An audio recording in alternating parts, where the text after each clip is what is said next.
ವಾರ ಪೂರ್ತಿ ದೇಶದಲ್ಲಿ ನಶೆ ಮುಕ್ತ ಸಪ್ತಾಹ ಡ್ರಗ್ ಫ್ರೀ ವೀಕ್ ಥರ ಆಚರಣೆ ಆಗ್ತಾಯಿದೆ. ಪೂರ್ತಿ ದೇಶದಲ್ಲಿ ಬೇರೆ ಬೇರೆ ರೀತಿಯಿಂದ ಅವೇರ್ನೆಸ್ ಮೂಡಿಸಲಿಕ್ಕೆ ಪ್ರೋಗ್ರಾಮ್ಸ್ ನಡ್ತಾ ಇದೆ.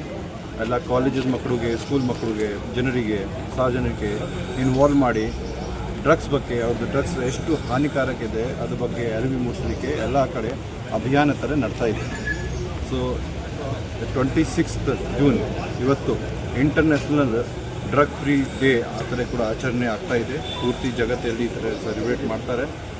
ಅದೇ ಅಂಗವಾಗಿ ನಾಳೆ ಮತ್ತು ನಾಡಿದ್ದು ಇದು ಹೊಸ ಜಿಮ್ಖಾನಾ ಗ್ರೌಂಡಲ್ಲಿ, ಜಿಮ್ಖಾನಾ ಗ್ರೌಂಡ್ ನಮ್ಮದು KGFದು ಒಂದು ಹಿಸ್ಟಾರಿಕಲ್ ಗ್ರೌಂಡ್ ಇದೆ. ಮೋರ್ ದೆನ್ 100 years ಓಲ್ಡ್ ಇದು. ಅವರು 26 ವರ್ಷದಿಂದ ಕ್ಲೋಸ್ ಇತ್ತು. ಈಗ ಓಪನಿಂಗ್ ಕೂಡ ಆಗ್ತಾಯಿದೆ ನಾಳೆ. ಅದೇ ಗ್ರೌಂಡಲ್ಲಿ ನಮ್ಮ KGF ಡಿಸ್ಟ್ರಿಕ್ಟ್ ಪೊಲೀಸ್ ವತಿಯಿಂದ ಒಂದು ಫುಟ್ಬಾಲ್ ಪಂದ್ಯಾವಳಿ ಆಗ್ತಾಯಿದೆ. ಅಲ್ಲಿ KGFದು ಎಲ್ಲ ಸುಮಾರು ಫುಟ್ಬಾಲ್ ಟೀಮ್ಸ್ ಪಾರ್ಟಿಸಿಪೇಟ್ ಮಾಡ್ತಾಯಿದ್ದಾರೆ. ಸುಮಾರು 18 ಟೀಮ್ ಪಾರ್ಟಿಸಿಪೇಷನ್ಗೆ ನಾಮಿನೇಷನ್ ಕೊಟ್ಟಿದ್ದಾರೆ. ನಾಳೆ 8 ಗಂಟೆಗೆ ಇದು ಇನಾಗ್ರೇಷನ್ ಪ್ರೋಗ್ರಾಮ್ ಇರುತ್ತೆ.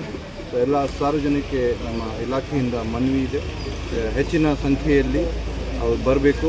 ಎಲ್ಲ ಶಾಲೆ ಮಕ್ಕಳು, ಬಾಕಿ ಸಾರ್ವಜನಿಕರು, ಎಲ್ಲ ಹಿರಿಯ ನಾಗರಿಕರು, ಕೆಲವು ಒಳ್ಳೆ ಫುಟ್ಬಾಲರ್ಸ್, ಸ್ಪೋರ್ಟ್ಸ್ಮನ್, ಅಥ್ಲೆಟಿಕ್ಸ್ ಇದ್ದಾರೆ ಇಲ್ಲಿ. ಅವರು ಕೂಡ ಅಲ್ಲಿ ಬಂದು ಈ ಹಿಸ್ಟಾರಿಕಲ್ ಮೂಮೆಂಟ್ಸ್ KGFಗೆ ಏನಿರುತ್ತೆ ಅಲ್ಲಿ ಕೈ ಜೋಡಿಸಬೇಕು. ನಾವು ಅದು ಇನಾಗ್ರೇಷನ್ ಮಾಡಿದ ನಂತರ ಒಂದು ಸಾರ್ವಜನಿಕವಾಗಿ ಒಂದು ಓತ್, ಆ್ಯಂಟಿ ಡ್ರಗ್ ಓತ್ ಕೂಡ ತಗೊಳ್ತೀವಿ.